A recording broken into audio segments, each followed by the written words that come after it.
Gálatas 5, versículo 16 al 6, 18. Cuando lo tengan, digan conmigo fuerte amén. Dice así la palabra del Señor. Te digo pues, anden por el Espíritu y no cumplirán el deseo de la carne. Porque el deseo de la carne es contra el Espíritu y el del Espíritu es contra la carne, pues estos se oponen el uno al otro. De manera que ustedes no pueden hacer lo que deseen. Pero si son guiados por el Espíritu, no están bajo la ley. Ahora bien, las obras de la carne son evidentes, las cuales son inmoralidad, impureza, sensualidad, idolatría, hechicería, enemistades, pleitos, celos, enojos, rivalidades, disensiones, herejías, envidias, borracheras, orgías y cosas semejantes, contra las cuales les advierto, como ya lo he dicho antes, que los que practican tales cosas no heredarán el reino de Dios. Pero el fruto del Espíritu es amor, gozo, paz, paciencia, benignidad, bondad, fidelidad, mansedumbre, dominio propio. Contra tales cosas no hay ley, pues los que son de Cristo Jesús han crucificado la carne con sus pasiones y deseos. Si vivimos por el Espíritu, andemos también por el Espíritu. No nos hagamos vanagloriosos, provocándonos unos a otros, envidiándonos unos a otros. Hermanos, aun si alguien es sorprendido en alguna falta, ustedes que son espirituales, restáurelo en el espíritu de mansedumbre, mirándote a ti mismo, no sea que tú también seas tentado. Lleven los unos las cargas de los otros y así cumplan la ley de Cristo. Porque si alguien se cree que es algo no siendo nada, se engaña a sí mismo. Pero que cada uno examine su propia obra y entonces tendrá motivo para gloriarse solamente con respecto a sí mismo y no con respecto a otro. Porque cada uno llevará su propia carga. Y al que se le enseña la palabra, que comparta toda cosa buena con el que le enseña. No se dejen engañar, de Dios nadie se burla, pues todo lo que el hombre siembre, eso también segará. Porque el que siembra para su propia carne, de la carne segará corrupción. Pero el que siembra para el Espíritu, del Espíritu segará vida eterna. No nos cansemos de hacer el bien, pues a su tiempo. Si no nos cansamos, segaremos. Así que entonces, hagamos bien a todos según tengamos oportunidad, y especialmente a los de la familia de la fe. Miren con qué letras tan grandes les escribo de mi propia mano. Los que desean agradar a la carne tratan de obligarlos a que se circunciden simplemente para no ser perseguidos a causa de la cruz de Cristo. Porque ni aun ellos mismos que son circuncidados guardan la ley.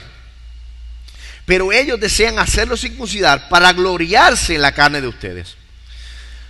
Pero jamás acontezca que yo me gloríe, sino en la cruz de nuestro Señor Jesucristo, por el cual el mundo ha sido crucificado para mí y yo para el mundo. Porque ni la circuncisión es nada, ni la incircuncisión, sino una nueva creación. Y a los que anden conforme a esta regla, paz y misericordia, sea sobre ellos y sobre Israel de Dios.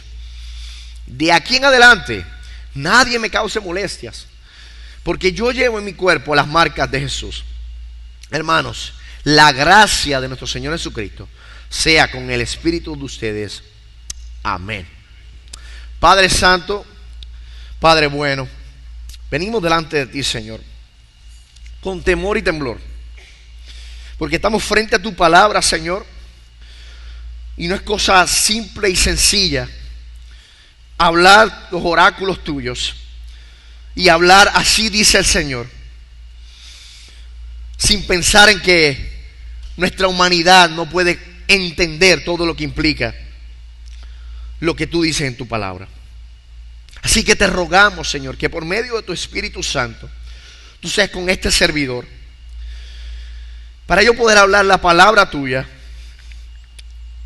de manera que primeramente yo en mi corazón sean exhortados por ella, y luego mis hermanos, y el corazón de ellos pueda ser tocado, movido,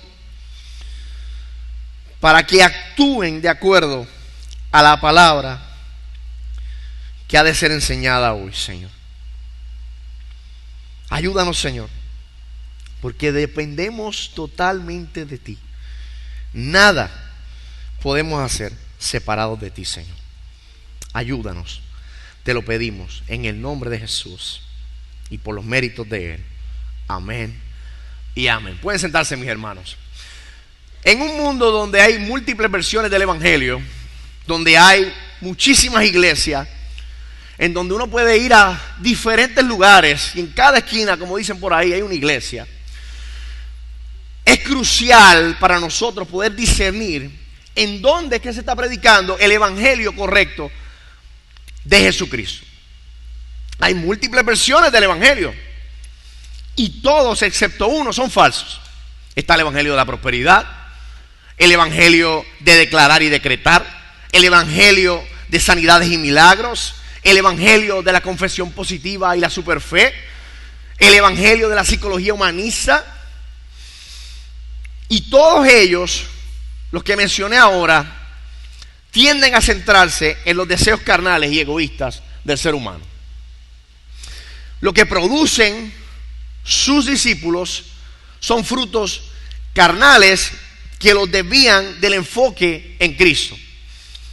Vemos el Evangelio de la prosperidad, que presenta la riqueza como una señal de bendición de Dios, reduciendo la fe a una transacción comercial que fomenta y tiene como fruto el materialismo. El Evangelio de declarar y decretar afirma que las palabras pueden controlar la realidad, desplazando la soberanía divina, y pone un enfoque solamente en el poder personal que uno tiene y el orgullo. Está el Evangelio de las señales y milagros, y aunque Dios sigue haciendo señales y milagros, porque creemos que Dios hace milagros, pero esta gente que solamente centran su fe en eso, es lo que buscan, ellos solamente se desvían, solamente piensan en milagros y se enfocan en milagros espectaculares, desviando la atención a las enseñanzas bíblicas sobre el padecimiento, la paciencia y la confianza en Dios en circunstancias difíciles, que vemos claramente en las escrituras que están. También está el Evangelio de la confesión positiva y la superfe. Dice que el pensamiento positivo puede cambiar nuestra realidad. Tú lo piensas, tú solamente tienes que confesar positivamente y las cosas van a cambiar para bien. ¿A cuánto le ha funcionado eso? A nadie. Y lo que hace y lo que produce son deseos personales, su voluntad personal, la voluntad del que quiere las cosas por encima de la voluntad de Dios. Y por último está el Evangelio de la psicología humanista, que coloca al ser humano en el centro, minimiza la necesidad de la redención, porque se enfoca en el bienestar y en la autoestima del ser humano en vez de la gloria de Dios. Estos falsos evangelios, mis hermanos, lo que producen son frutos carnales que reflejan la humanidad caída y no la gloria de Dios y la imagen de Cristo. En contraste, el verdadero evangelio de Cristo, que vemos aquí en Gálatas 16, en Gálatas 5, 16 en adelante, produce frutos espirituales que transforman vidas y refleja el carácter de Dios. Son frutos que miden a la persona que ha creído en el evangelio de Cristo. Y es que, mis hermanos, aquí veremos una verdad vital, y es que el evangelio produce un fruto palpable en la vida del creyente. No existe tal cosa como un creyente que no produce fruto. Eso no existe. El evangelio produce un fruto visible en la vida del creyente. Es inevitable. Es una verdad que es irrefutable en todo creyente, que es nutrido por la gracia del Evangelio, produce frutos visibles, así como un árbol que está plantado en buen fruto, produce frutos, en un buen suelo, produce frutos naturalmente. No tienes que buscar la forma de que produzca el árbol va a producir, porque está sembrado en un buen lugar y de su naturaleza produce los frutos. De la misma forma, el creyente, por el Evangelio, produce frutos naturalmente. Ahora, la ausencia de fruto nos debe llevar a reflexionar profundamente sobre la naturaleza de nuestra fe. ¿En qué hemos creído? El Evangelio, cuando es creído genuinamente, no deja aspectos de nuestra vida sin tocar, mis hermanos. Ser un cristiano implica más que una afirmación de fe, sino que se refleja en una vida que constantemente muestra el fruto del Evangelio. Y la presencia de estos frutos no es que por el fruto somos salvos, sino que el fruto es como nuestra visa, nuestro pasaporte que nos dice que somos ciudadanos del reino. Decimos que hemos creído, nuestros frutos muestran que hemos creído en realidad. Así que sabiendo esto, la vida en el Espíritu, de la que vamos a hablar hoy, no es un producto del propio esfuerzo humano, sino es el resultado de vivir en sintonía con el Evangelio de Cristo. Mi deseo hoy, mis hermanos, es que nosotros podamos examinar nuestras vidas a ver si la transformación que produce el Evangelio se ve reflejado en ella. Que podamos ver si hay evidencias claras, si hay resultados tangibles en nuestras vidas que muestran que nuestra vida ha sido transformada por el Evangelio. Y por eso he titulado el sermón de hoy, El fruto del Evangelio. Porque el Evangelio produce frutos que aquí son descritos y lo podemos dividir en 4 partes. Estas son las 4 partes que vamos a hablar en el día de hoy. Una vida transformada por el Evangelio crucifica la carne viviendo por el Espíritu. Número 2, una vida transformada por el Evangelio ama a sus hermanos. Número 3, una vida que es transformada por el Evangelio produce una vida generosa. Y número 4, una vida que ha sido transformada por el Evangelio produce una vida que está centrada en la cruz de Cristo. Así que el primer fruto es que el creyente crucifica la carne y vive en el Espíritu. Lo vemos aquí en Gálatas 5:16.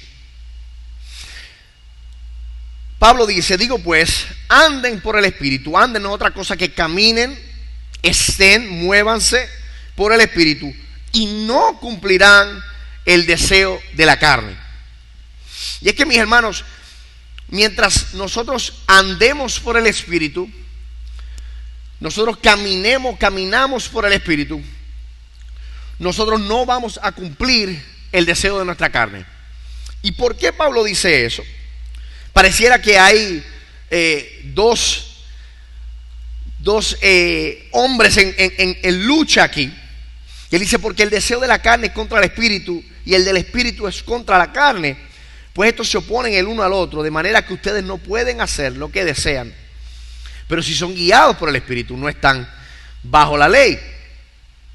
Así que aquí lo que Pablo está hablando es que la vida de un creyente se transforma radicalmente al vivir según el Espíritu y no por la carne. Y esta transformación no es el fruto, como les mencioné antes, de nuestro propio esfuerzo, sino el poder del Evangelio. Y va a haber una lucha constante que tiene el creyente. Si usted no tiene una lucha constante contra su carne, examínese. Porque el creyente lucha día a día contra su carne, contra sus deseos carnales, que no es otra cosa que el cuerpo que aún no ha sido redimido desea las cosas que antes hacía. Está acostumbrado al pecado por el cual anduvo anterior a ser salvo. Entonces tenemos que luchar contra esa contra esa pecaminosidad que todavía queda en nosotros. No es que hay dos hombres luchando, el viejo hombre y el nuevo, como el pastor explicó en la mañana, sino que tenemos que someter ese remanente que aún no ha sido redimido a los deseos del Espíritu.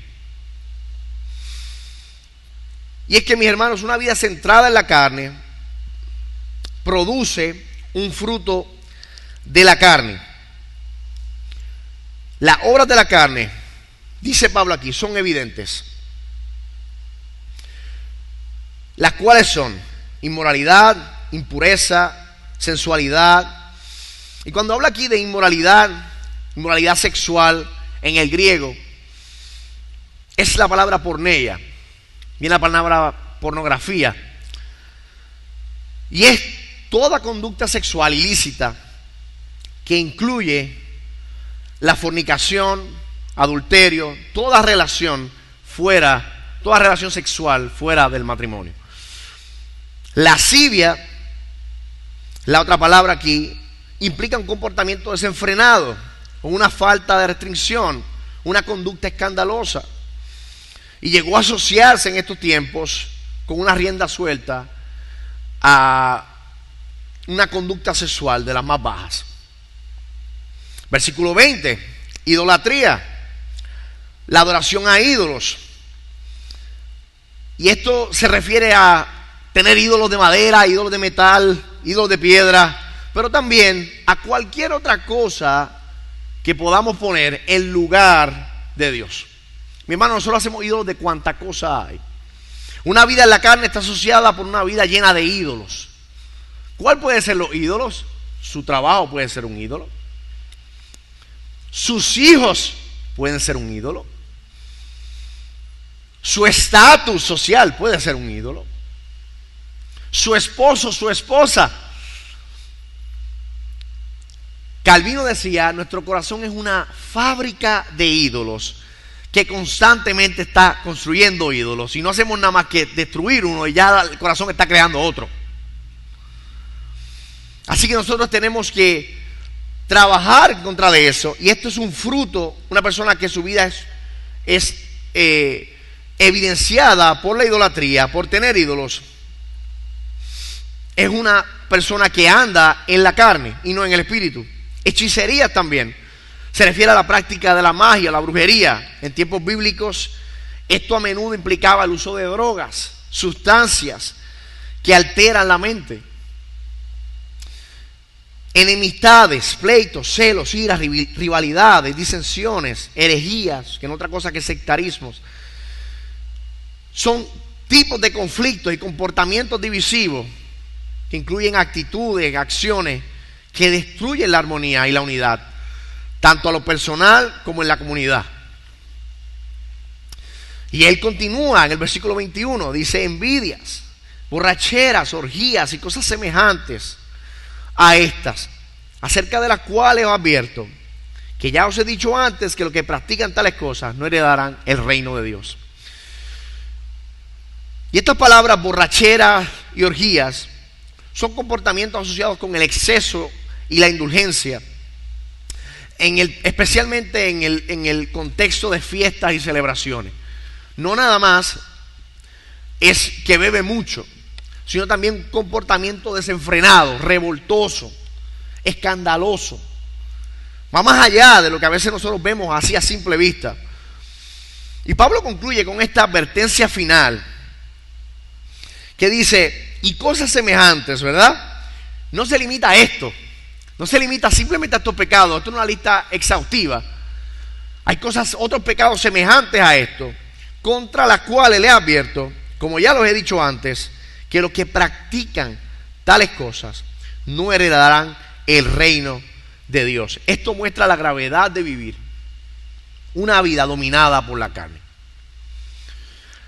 El cristiano puede caer momentáneamente en alguno de estos pecados, pero su vida no está dominada por ello. No es una vida de una persona que practica, que se le reconoce por alguna de estas cosas. Si a ti te reconocen como un mentiroso, un envidioso, un borracho, tú no eres un hermano. Nuestra vida, la vida del creyente, no es reconocida por una práctica de estas cosas. No es que el cristiano no peque, no, el cristiano sí peca, pero tiene una lucha con ese pecado y no practica el pecado. Versículo 22, pero el fruto del Espíritu es amor, es gozo, es paz, es paciencia, es benignidad, bondad, fidelidad, mansedumbre, dominio propio. Contra tales cosas no hay ley, pues los que son de Cristo han crucificado a la carne con sus pasiones y deseos. Pablo contrasta las obras de la carne con las virtudes del fruto del Espíritu. Y este fruto es un producto del Espíritu Santo y no de nuestro esfuerzo. Se manifiesta en estas virtudes. O sea que no son frutos del Espíritu en plural, es un fruto que está caracterizado por estas virtudes. Tiene estas características. Ese es el fruto del Espíritu. Así que alguien puede decir, no, que yo tengo gozo, pero yo no tengo paciencia ni benignidad. Yo no soy muy manso, no tengo dominio propio, tengo que pedir por eso. No, es que si usted es creyente, usted tiene el Espíritu Santo de Dios, usted produce el fruto del Espíritu, y el fruto del Espíritu se caracteriza por estas cosas. Así que la pregunta que viene aquí entonces es, ¿cómo ando en el Espíritu? ¿A qué se refiere entonces Pablo con andar en el Espíritu? Y esto implica una vida que es dirigida, que es guiada, que es empoderada por el Espíritu Santo. ¿Y cómo entonces yo cultivo ese fruto? Bueno, a través de una vida dependiente. Es una actitud de nuestro corazón, que nosotros vivimos en dependencia de Dios. ¿Y cómo se manifiesta eso? Bueno, en la oración. Cuando usted ora, usted muestra que usted no es autosuficiente. Cuando usted no ora, usted le está diciendo a Dios, Dios, gracias, pero yo no te necesito porque yo lo puedo hacer todo. Yo soy autosuficiente, yo no necesito orar. Quizás usted no dice eso, pero eso es lo que se muestra. En el estudio de la palabra, ¿por qué en el estudio de la palabra? Bueno, yo busco la guía del Espíritu de Dios a través de la palabra y tengo que estudiar la palabra para yo poder entender, escuchar la voz de Dios y dirigir mi vida a través de la voluntad de Dios que está puesta y plasmada en su palabra. También cuando nos nutrimos con la palabra enseñada, la palabra predicada y la aplicamos en nuestra vida, andamos por el Espíritu. Una vida que tiene el fruto del Espíritu, busca seguir todo lo bueno, todo lo justo, todo lo digno de alabanza, en lugar de las tendencias pecaminosas. Es una vida que depende, vive en dependencia de Dios. Y cuando nosotros andamos por el Espíritu, en otras palabras, somos guiados por el Espíritu, este es el fruto que se ve. Se ve evidente en nuestras vidas. Y por lo tanto, versículo 25, si vivimos por el Espíritu, andemos también por el Espíritu, no nos hagamos vanagloriosos. ¿Qué pasa? En nuestra vida en comunidad, al vivir por el Espíritu, nosotros ahora evitamos la vanagloria, las provocaciones, la envidia, y nos enfatizamos en buscar la gloria de Dios y en vivir en armonía con los creyentes, con los demás hermanos. Una vida que produce fruto del Espíritu, busca armonía con los hermanos. Y viene a mi segundo punto. El segundo fruto es amor por los hermanos. El Evangelio moldea nuestras relaciones con los demás. Y Pablo entonces viene a pasar a 4 imperativos en Gálatas 6, del 1 al 5. Y es que en lugar de provocarse unos a otros, los creyentes que actúan según el Evangelio se preocupan los unos a los otros. ¿Ves la diferencia? Del egocentrismo a otrocéntrico, vamos a ponerlo así. Ya yo no estoy enfocado en mí, sino enfocado en mi hermano. Restaura en amor Hermanos, aun si alguien es sorprendido en alguna falta, ustedes que son espirituales, restáurenlo en espíritu de mansedumbre. Los creyentes se cuidan mutuamente y buscan restaurar a aquellos que son sorprendidos en pecado, siguiendo el ejemplo de Cristo. Y lo hacen no con un espíritu de altivez, pensando que somos más que el otro, sino con humildad y mansedumbre, recordando, teniendo en cuenta que todos somos capaces de caer en ese pecado que el hermano está. Nadie es exento de eso. Recuérdense que nosotros estamos aquí no porque somos moralmente mejor, sino es por lo que Cristo hizo. El único moralmente bueno fue Él, nosotros no. Así que todos somos capaces y susceptibles a ese pecado que el hermano está cometiendo. Así que con amor, con espíritu de mansedumbre, mirándonos a nosotros mismos, buscamos restaurar al hermano. Porque recuerden, mi hermano, al que piensa que está firme, mire que no caiga. Tenga cuidado en creerse la gran cosa, en creerse que usted no puede caer en ese pecado que el hermano está haciendo. ¿Cómo es posible? Decimos cosas así. ¿Cómo es posible que el hermano haya hecho tal y cual cosa? Oh, ya es la segunda vez. ¿Y cuántas veces tú no has caído en otro pecado? El que cree estar firme, mire que no caiga.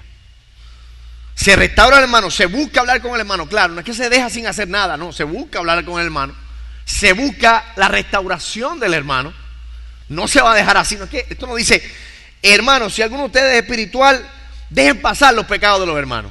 Eso no es lo que dice. Dice, restáurenlo en espíritu de mansedumbre.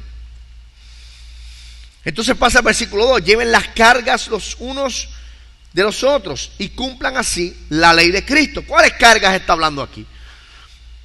Está hablando de ayudar a alguien en su carga. Yo tengo una carga y yo te ayudo a llevarla. Y ayudas al hermano a llevar su carga. ¿Cuáles cargas son estas? Bueno, hay 6 cargas que está hablando aquí el texto. Número 1, cargas espirituales, tentaciones, lucha contra el pecado, crisis de fe, ayudar a los hermanos en eso. Cargas emocionales, problemas como el dolor, la tristeza, la soledad, que mucho hemos tenido en este tiempo, la tristeza, el dolor, el estrés, ayudar a los hermanos en eso. Cargas físicas como enfermedades, discapacidades, falta de alimento, falta de hogar, transportación, ayudar a los hermanos con lo que tenemos. Dificultades en las relaciones personales, conflictos familiares, cargas económicas también. Desafíos financieros como la pobreza, falta de empleo, un desempleo que vino. Ayudemos a los hermanos en eso. Por último, cargas relacionadas con el ministerio. Desafíos que pueden venir en el servicio, el trabajo de la iglesia. Incluye la limpieza de este edificio, por ejemplo. Debemos ayudar a los hermanos en estas cargas. La evangelización, en la ayuda a los necesitados, la enseñanza. Y Pablo dice que así cumplen la ley de Cristo. ¿Y por qué Pablo dice eso? Bueno, porque Jesús dijo, un mandamiento nuevo os doy, que os améis unos a otros como yo os he amado. Y como Él se amó, se dio a sí mismo por nosotros. Él llevó ¿qué? Nuestras cargas en Él, nuestros pecados los llevó encima de Él. Pues nosotros hagamos lo mismo con nuestros hermanos. Y Pablo entonces continúa y dice, el versículo 3, por si acaso a alguien se le olvida, por si acaso alguien se cree, lleva mucho tiempo en el evangelio y jura que de momento se le olvidó que está ahí por la gracia de Dios, dice, porque si alguien se cree que es algo, no siendo nada, se engaña a sí mismo. Me gusta como la versión de la versión internacional o la nueva traducción viviente dice, si te crees demasiado importante para ayudar a alguien, solo te engañas a ti mismo. No eres tan importante. Pablo advierte que no seamos arrogantes, que no pensemos que somos la gran cosa. Debemos entender que todo lo que tenemos, todo lo que somos, hoy donde estamos, todo ha sido por la gracia de Dios. No ha sido por nosotros. Es la gracia de Dios en nosotros, a través de nosotros, que nos ha puesto donde nosotros estamos. Así que miremos con ese mismo espíritu de humildad al hermano, porque nosotros podemos estar en esa misma situación. Y el versículo 4 dice, pero cada uno examine su propia obra. Pablo entonces nos llama también a tener una responsabilidad personal. Me encanta porque Pablo siempre hace un balance. Lleve la carga y otros dicen, toma la carga completa. No. Tú tienes una responsabilidad de llevar tu carga también. Tú tienes que ser responsable con la carga que tú tienes en tu vida y llevar la carga responsablemente. El hermano te va a ayudar, sí, pero tú tienes que llevar tu carga. Es tu carga, no es la del hermano. Cada cual tiene su propia carga. El hermano está llamado a ayudarte a llevar la carga, pero no a cargarte la carga por ti. Estoy sin empleo, pues entonces ahora tengo un banco con el hermano que me da chavo. No. El hermano me da dinero y me ayuda, pero yo tengo que buscar el empleo porque no puedo seguir en esta. ¿Ok? Es importante eso, y me encanta como Pablo entonces lo pone. Y se parece esto a ocuparse de nuestra salvación. Esto es ocuparse de nuestra salvación con temor y temblor. Dios nos llama a hacer eso, a ocuparnos en lo que nos toca a nosotros, a ayudar a los hermanos, mientras nosotros también cargamos nuestras propias cargas. Y el tercer punto, el tercer fruto, es la generosidad. Y Pablo dice que al que se le enseña la palabra, comparta toda cosa buena con el que le enseña. Pablo conecta la generosidad con vivir en comunidad. Y la importancia de compartir todo lo bueno con los creyentes. Y todo lo bueno en este contexto está hablando de bienes materiales. Ayuda al hermano, suple las necesidades del hermano. Y en este caso, en primera instancia, está hablando de los que enseñan la palabra. Y es sencillo. Si el hermano que está enseñándote la palabra, o el pastor que está enseñándote la palabra, él toma su semana, está horas estudiando la escritura, horas preparando el sermón, horas preparando el estudio, ese tiempo para poder enseñarte a ti, ese tiempo él podría estar trabajando en otra cosa y haciendo dinero en otra cosa, pero lo está haciendo para poder enseñar a la congregación. Pues entonces, si esa persona que Dios le ha dado ese don para enseñarte a ti, ¿no creen que debería ser suplido por la iglesia que se beneficia de ese estudio de ese hermano o de ese pastor? Eso es lo que Pablo está haciendo ahí. Al que le enseña la palabra, al que le es enseñada la palabra, que comparta con toda cosa buena con el que le enseña. No se dejen engañar, y da una advertencia ahí. De Dios nadie se burla. Pues todo lo que el hombre siembre, eso también segará. Hay una prioridad en ayudar. Y esto no se limita nada más al pastor, sino también a ser generosos con los hermanos también. Ser generosos con las causas del evangelio también. Poner nuestra mira, sembrar para lo espiritual en vez de sembrar para lo carnal. Si ponemos nuestra mirada en las cosas de arriba, nosotros vamos a estar buscando en dónde podemos ayudar para que el reino de Dios sea establecido aquí en la tierra. Ponemos prioridad a darle a los hermanos que necesitan. Y él dice, no nos cansemos de hacer el bien, pues a su tiempo, si no nos cansamos, segaremos. Así que entonces, hagamos bien a todos según tengamos oportunidad, y especialmente a los de la familia de la fe. Hay una prioridad a nosotros ayudar a nuestros hermanos de la familia de la fe nuestro contexto sobre otras personas. No es que no se ayude, pero hay un orden de prioridades. Y Pablo es claro aquí. Mientras tengamos oportunidad, mientras el Señor nos dé los medios para poder hacerlo, busquemos hacerlo. Pero ojo, no nos metamos en 1000 deudas para entonces no tener oportunidad. No, que no tengo oportunidad. Yo gano $10,000, pero lo gasto todo. Pues usted tiene que entonces ser más responsable con lo que tiene, buscar salir de esas deudas para que usted pueda ayudar y dar fruto en esta área.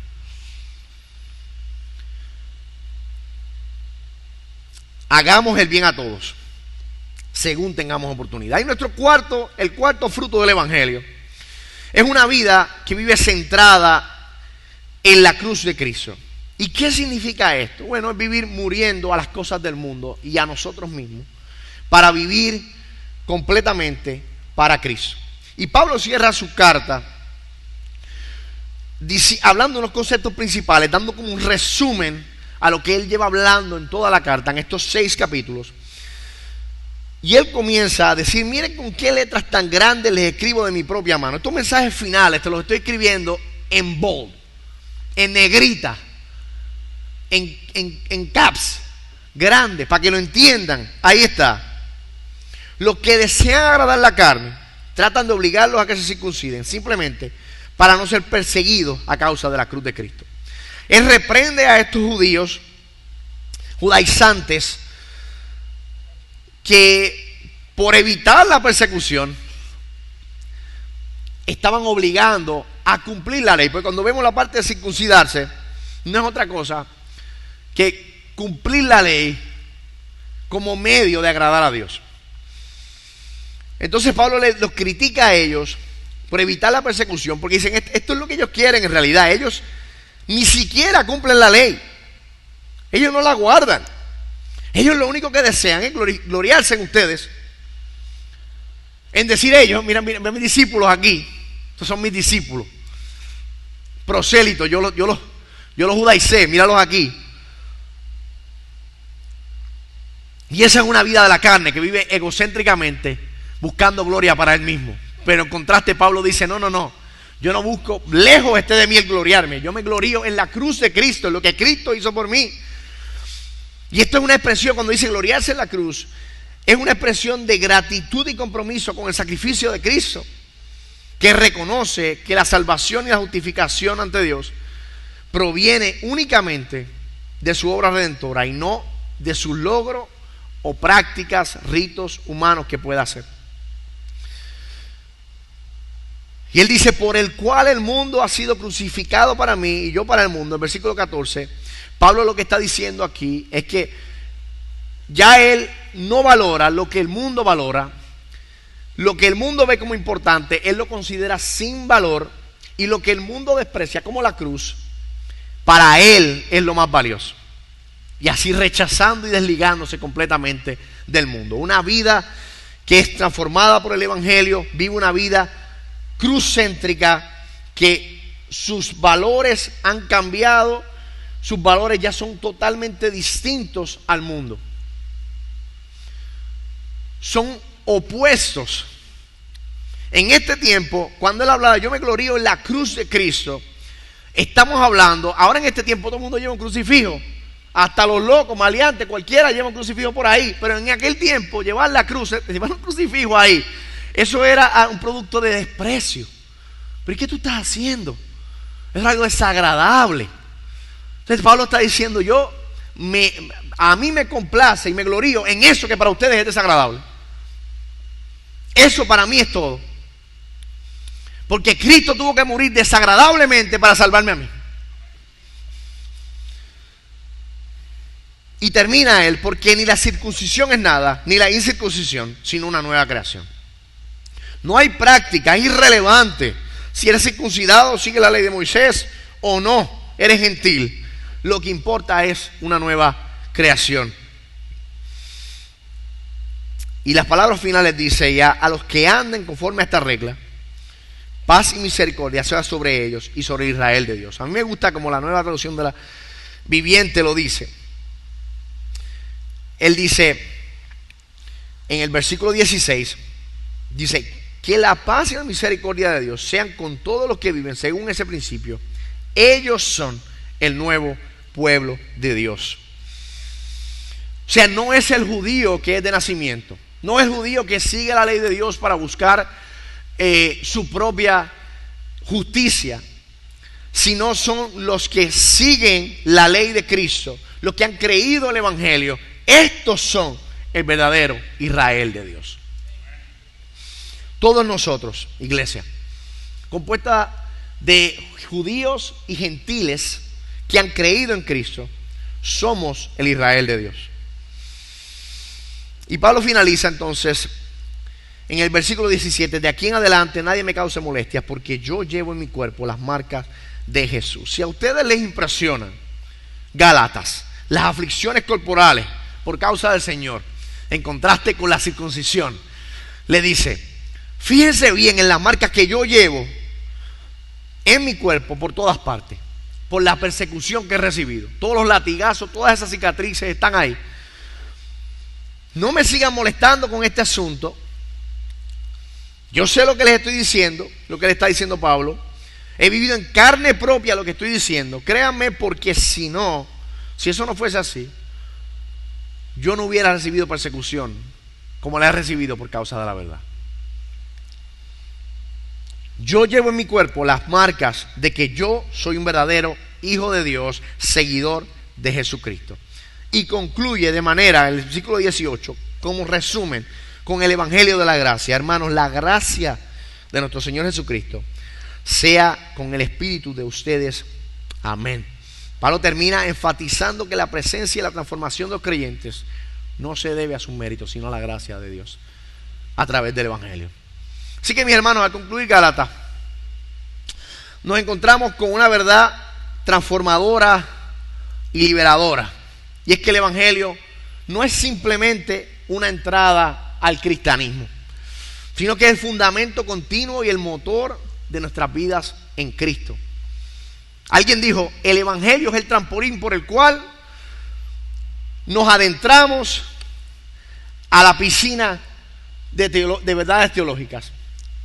Y no, mis hermanos, el Evangelio es el trampolín y la piscina. Todo se basa en el Evangelio. El Evangelio es el fundamento, es el inicio, es el continuar y es el final de la vida del cristiano. Es el motor que mueve todo el crecimiento y el andar continuo del creyente. Ser cristiano significa mucho más que adherirse a una simple serie de creencias. Es un proceso constante de transformación a la imagen de Cristo. Sin embargo, hay gente que creen que pueden ser cristianos sin parecerse a Cristo. Eso es un oxímoron, una contradicción de términos. No hay persona que es creyente que no se parezca a Cristo. Quizás no tenga la imagen completa de Cristo, pero es una imagen media borrosa, pero se entiende que se ve a Cristo ahí. Ese es el creyente. Hay supuestos seguidores que no siguen lo que Él dice. Gente que dice ser cristiana sin ser como Él. El cristiano se debe parecer a Cristo y debe tener el fruto del Espíritu. El Evangelio produce la imagen de Jesús en el creyente. Debe haber, como hemos visto hasta ahora, debe haber una separación del pecado, viviendo por el Espíritu. Debe haber amor por los hermanos. Debe haber un crecimiento en misericordia y en generosidad. Y una vida que se separa del mundo, viviendo más para la gloria de Cristo. Mientras más crecemos en el Evangelio, más vemos nuestro pecado que el pecado de los demás. Vemos más a los demás con misericordia y gracia antes de juzgar. Pero cuando crecemos en autojusticia, vemos más el pecado de los demás que el nuestro. Y eso es vivir en la ley. Eso no es vivir el Evangelio de Cristo. Y entendemos obviamente que no es una obediencia perfecta, pero hay un crecimiento que se ve palpable. Hay un fruto palpable en la vida del creyente. Porque entendemos que la obediencia perfecta no la podemos hacer nosotros, sino que la obediencia perfecta la hizo Cristo. Porque Cristo es nuestra justificación ante Dios. Él fue el que pudo vivir esa vida perfecta. Nosotros no. Pero nosotros crecemos en ese fruto. Así que concluyendo, mis hermanos, en un mundo que está saturado por falsos evangelios, por distorsiones del evangelio, tenemos que darle prioridad a mostrar cuál es el resultado de una vida que ha sido transformada por el evangelio. Esto no es algo pequeño. No podemos dejarlo para movernos a algo más. Pablo dice: examínense a ver si están en la fe. Es una vida de constante examinación. ¿Cuál es el fruto que estamos produciendo? No es para darnos estar en temor y andar en temor. Hay una seguridad del creyente, pero esa seguridad se basa en nuestra confianza en Cristo y se ve en los frutos que nosotros producimos. Mientras que los falsos evangelios se enfocan en satisfacer los deseos temporales y egoístas, el verdadero evangelio de Cristo se centra en la transformación interna de la imagen de Cristo en nuestras vidas. Así que por lo tanto, mis hermanos, nuestro reto constante es continuar llenando cada área de nuestra vida con el evangelio de Jesucristo, permitiendo que el evangelio transforme todas esas áreas de nuestra vida que necesitan ser transformadas. Y así, y solo así, es que podemos dar testimonio a un mundo que se pierde siguiendo falsos evangelios. Vamos a orar. Padre Santo y Dios bueno, te damos gracias, Señor, por estas características que tú nos has puesto aquí, Señor. Porque tú no nos dejas a nuestro entendimiento a adivinar si nosotros realmente hemos creído, si nosotros realmente somos creyentes. Si tú nos has salvado y nos has transformado por medio del evangelio, no nos dejas ver y adivinar si esto es así, sino que nos das características tangibles que podemos ver en nuestras vidas, que confirman si nuestras vidas han sido transformadas en realidad por el evangelio de tu Hijo Jesucristo. Gracias por tu palabra, Señor, que nos muestra tu voluntad, que nos muestra lo que tú hiciste a través de tu Hijo Jesucristo.